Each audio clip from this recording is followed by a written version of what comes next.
Hey guys, just want to do a review of the this Harbor Freight Impact Ratchet. This is probably one of my favorite tools. I did a video on it like months ago, like 6-7 months ago over the summer. It's still good.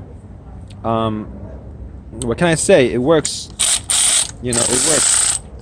So it's gonna be my likes and dislikes. I mean, I haven't used any other impact ratchets for comparisons.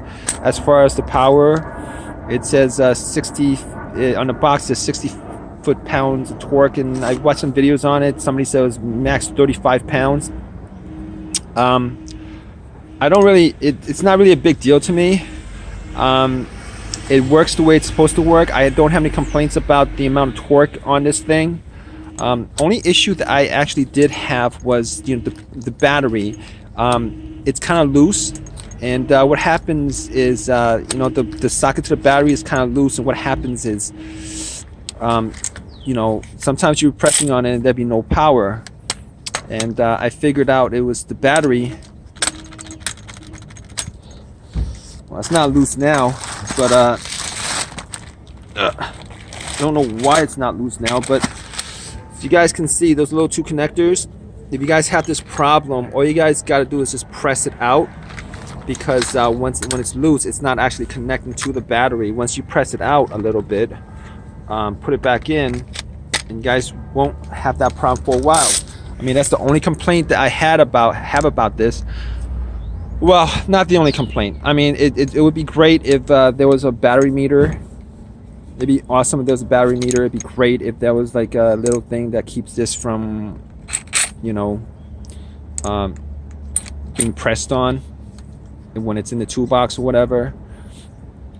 But outside of that, I gotta say this has been in the rain.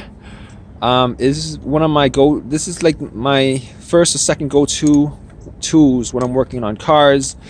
I mean, it does what it's supposed to do. It's $100. Can't argue about the price. It's pretty decent. I'm not going to complain about it. I got 2 batteries for this. Charge is pretty decent. I use this for virtually everything. As big as it is, it gets into a lot of places. The place that it doesn't get to, I use tight reach. Probably going to do a couple of videos on a tight reach.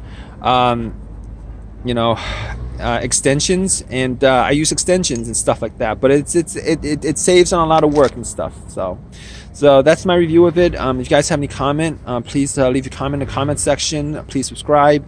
I don't have any comparisons as far as Milwaukee's and Snap-ons and stuff like that, but to be honest with you, I'm not gonna go out and spend an extra $100-200 on tools just because of their branding. It's good enough for me. I'm good with it. And if you guys have any issues, if you guys have any comments, leave a comment. Okay. All right, guys. Take care.